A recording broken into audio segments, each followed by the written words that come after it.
Welcome to easy guide YouTube channel. এই ভিডিওতে আমি দেখাবো কিভাবে ক্যাপকাট পিসি দিয়ে আপনি মোশন ব্লার ইফেক্ট ইউজ করবেন। তো চলুন শুরু করি। প্রথমে ক্যাপকাট পিসি ওপেন করবেন। এখানে আপনি প্রয়োজনীয় ফুটেজটা লোড দিবেন। আমি এই গাড়ির ফুটেজটা লোড দিয়েছি।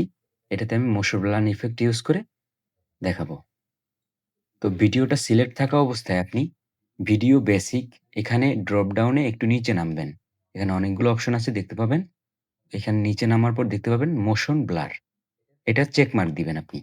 চেক মার্ক দেওয়ার পর একটু সময় নিবে এবং এখানে কিছু সেটিং আছে। আমি প্রিফার করব আপনি এখানে সেটিংটা এটা 100 এর পরিবর্তে আপনি 60 বা 50 এর মধ্যে রাখেন বা 70 রাখেন, যাই রাখেন। এটা আপনার নিড এর উপর, হ্যাঁ? এবং ব্লেন্ড এটা আপনি 30-40 এরকম করে রাখতে পারেন এবং ডিরেকশনটা বোথ থাকবে বাট স্পিড এখানে ওয়ান্স, এখানে আপনি টুয়াইস অথবা 4 টাইম করে দিবেন। আমি 4 টাইম করে দিচ্ছি। দেখতে পাচ্ছেন প্রসেসিং হচ্ছে। এখানে প্রসেসিং এ আপনার ভিডিও লেংথ অনুযায়ী সামান্য একটু টাইম নিবে। তো দেখতে পাচ্ছেন আমার প্রসেসটা রান হয়ে 100% হয়ে গেছে।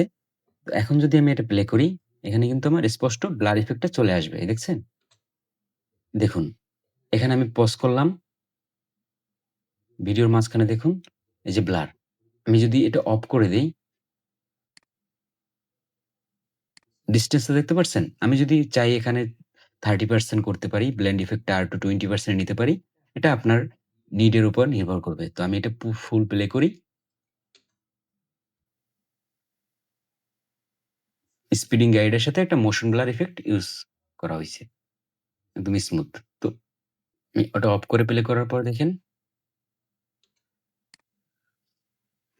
তো আমি এখানে একটু কালার গ্রেডিং ঠিক করে দেই এটার। লার্জ, লার্জের ভিডিওটা আমার প্লেলিস্টে দেওয়া আছে। আপনারা চাইলে ওখান থেকে দেখে নিবেন। আচ্ছা, আমি এটা ইউজ করি। মোর সিনেমেটিক করার জন্য জাস্ট, আর কিছু না। আপনি চাইলে এখান থেকে অ্যাডজাস্টমেন্ট এটার স্যাচুরেশন, কন্ট্রাস্ট এগুলো কমিয়ে নিতে পারবেন। আপনি যদি চান এখানে এক্সপোজার বাড়িয়ে দিবেন, বাড়িয়ে দিতে পারবেন, কম ব্যাপার না। দ্যাটস ওয়াই আমি এখন এটা প্লে করি।